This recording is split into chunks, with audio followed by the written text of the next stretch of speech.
Ona gũtuĩka Kenya no marathiĩ na mbere na gũcinacinwo nĩ ũrũrũ wa kuongerereka kwa mbĩgĩga cia magoti na mũno makĩria igoti rĩa VAT kũrĩ maguta, rĩu mwena ũngĩ mwĩhoko nĩ mũthundũku werũ kuona rĩu athĩi a mũtu nĩ marĩkĩtie gũtheria mathogora ma kamũtu karĩa kahũthagĩrwo mũno nĩ Wanjikũ gatigũkorwo gakĩongerereka thogora. At this point in time there is no way the flour prices will go up.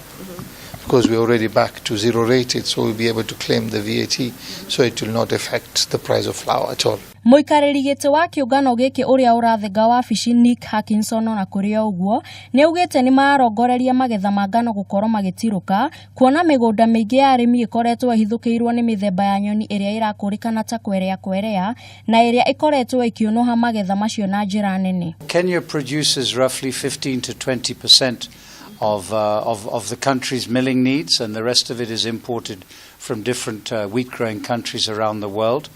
And yes, in a year like this, where we expect harvest to be lower, crop quality to be lower as well, we will supplement that that deficit with imports from other countries. Nick hamwe na atongoria angĩ marekereirie ũhoro ũyũ gĩikaro-inĩ na andiki a mohoro hĩndĩ ya kwanĩrĩra mĩbango ya kĩgomano kĩa 29 gĩa kĩmabũrũri gĩa athĩi a mũtu na kĩrĩa kĩrarĩrĩirio gũtabanĩrio gũkũ bũrũri-inĩ gatagatĩ ga tarĩki 22 nginya tarĩki 25 gĩgĩtanywo gwĩkinyio nĩ ajumbe matanyihĩire 500 thĩinĩ wa thĩ. Muoroto mũnene arĩ kũmũrĩka mathĩna marĩa makoretwo mang'etheire sekta ĩno.